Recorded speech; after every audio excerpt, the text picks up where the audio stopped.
glad you could be here. Part 3 of What's the Deal with Samson. Now last week we saw Samson take a new bride, and he tried to get new clothes by tricking 30 Philistines. They turned the tables on Samson, who then had to give them new wardrobes. Samson ended up blowing a fuse, and he murdered 30 Philistines, stripped them of their clothes, and used the victims' clothes to fulfill his debt.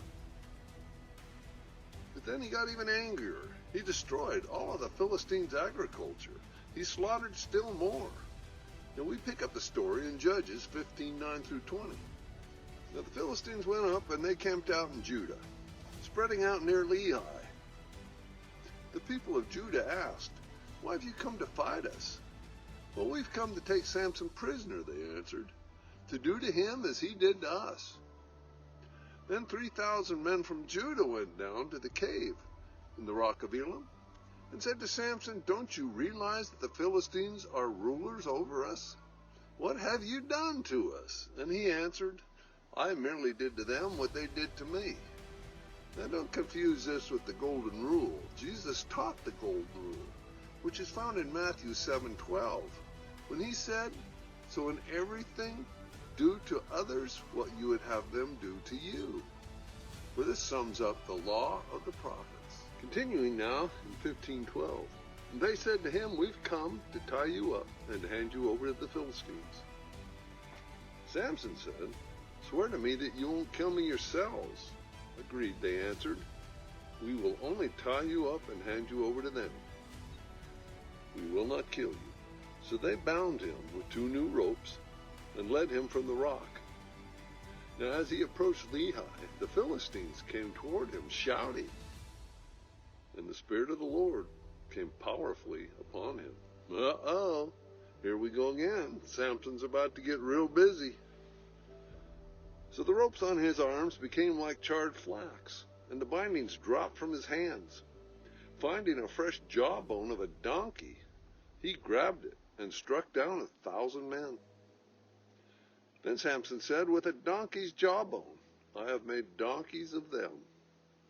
With the donkey's jawbone, I have killed 1,000 men." Now notice, he still hasn't engaged God. There was no reaching out to God, but certainly a demonstration of his skills and a showing that the supernatural hand of God was upon him.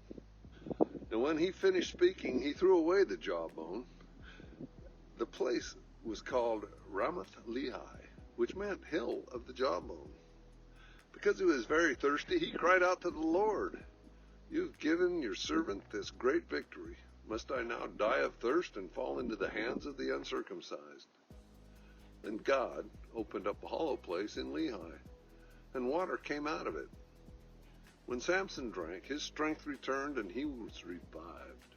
So the spring was called En-Hakkore, the eye of the collar, or the center of the spring of the collar. And it's still there in Lehi. You can find it today. Continuing now with verse 20.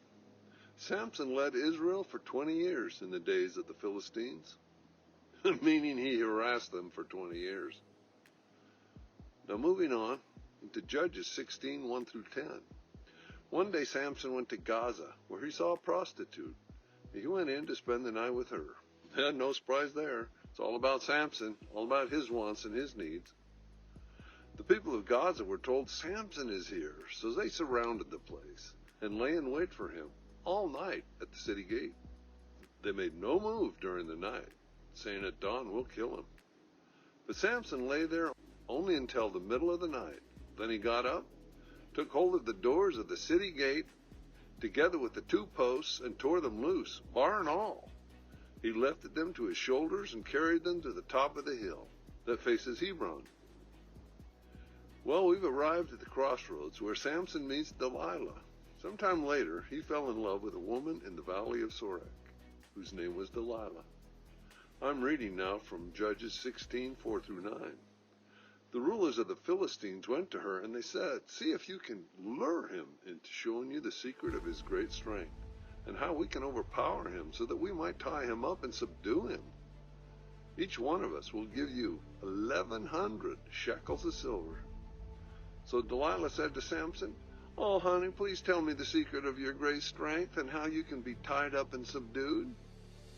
Now, Samson answered her, if anyone ties me with 7 fresh bowstrings that have not been dried, I'll become as weak as any other man.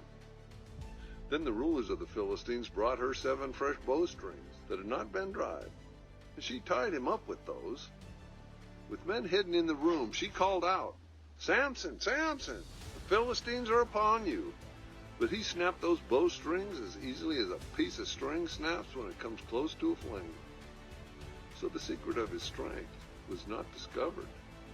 Now at this point, we'll close part 3 of What's the Deal with Samson. Next week, we'll be in the final chapter of this presentation, and it will involve Samson's relationship with Delilah, and it will culminate in Samson's tragic end. So be sure to tune in for next week. And just remember, there are far better things waiting for us ahead than what we leave behind.